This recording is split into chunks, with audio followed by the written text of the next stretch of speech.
ಕುಕನೂರು ತಾಲೂಕಿನ ವೀರಾಪುರ ಗ್ರಾಮದ doctor B R Ambedkar ವೃತ್ತದಲ್ಲಿರುವ Ambedkar ಭಾವಚಿತ್ರಕ್ಕೆ ಹಾಗೂ ಬಾಬು ಜಗಜ್ಜೀವನ್ ರಾಮ್ ಅವರ ಭಾವಚಿತ್ರಕ್ಕೆ ಸಗಣಿ ಎರಚಿದ ಕಿಡಿಗೇಡಿಗಳು. ದಲಿತ ಸಂಘಟನೆಯಿಂದ ಆಕ್ರೋಶ.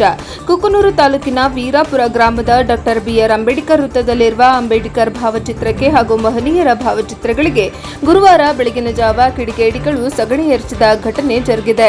ವಿಕೃತ ಮನಸ್ಸಿನ ಕಿಡಿಗೇಡಿಗಳು ಇಂತಹ ಹೀನ ಕೃತ್ಯಕ್ಕೆ ಇಳಿದಿದ್ದು ಮಾನವ ಸಮಾಜ ತಲೆ ತಗ್ಗಿಸುವ ಕೃತ್ಯ ಇದಾಗಿದೆ.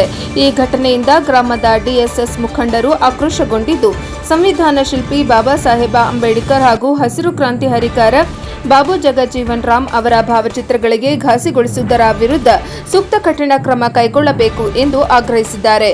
ಈ ಕುರಿತು ಕುಕನೂರು ಪಿಎಸ್ಐ ಎಸ್ಪಿ ನಾಯಕ ಅವರಿಗೆ ಗ್ರಾಮದ ದಲಿತ ಮುಖಂಡರು ದೂರವಾಣಿ ಮೂಲಕ ವಿಷಯ ತಿಳಿಸಿದ್ದು, ಪೊಲೀಸ್ ಇಲಾಖೆ ಸ್ಥಳಕ್ಕೆ ಧಾವಿಸಲಿದೆ. ಮೊನ್ನೆ ತಾನೇ ರಾಷ್ಟ್ರಾದ್ಯಂತ ಡಾಕ್ಟರ್ ಬಾಬಾ ಸಾಹೇಬ್ ಅಂಬೇಡ್ಕರ್ ಹಾಗೂ ಜಗಜ್ಜೀವನ್ ರಾಮ್ ಅವರ ಜಯಂತಿಯನ್ನು ಸ್ಥಳೀಯವಾಗಿ ಹಾಗೂ ಸರ್ಕಾರಿ ಕಚೇರಿಗಳಲ್ಲಿ ಅದ್ದೂರಿಯಾಗಿ ಆಚರಣೆ ಮಾಡಲಾಗಿದ್ದು, ಹೀನ ಮನಸ್ಥಿತಿಯವರು ಇಂತಹ ಕೃತ್ಯ ಎಸಗಿರಬಹುದು ಎನ್ನಲಾಗಿದೆ. ಇಂತಹ ಪೈಶಾಚಿಕ ಕೃತ್ಯ ಎಸಗಿ ಮಹನೀಯರ ಭಾವಚಿತ್ರ ವಿರೂಪಗೊಳಿಸಿದವರ ವಿರುದ್ಧ ಸೂಕ್ತ ಕಾನೂನು ಕ್ರಮವಾಗಲೇಬೇಕು ಎಂದು ದಲಿತ ಸಂಘಟನೆ ಆಗ್ರಹಿಸಿದೆ.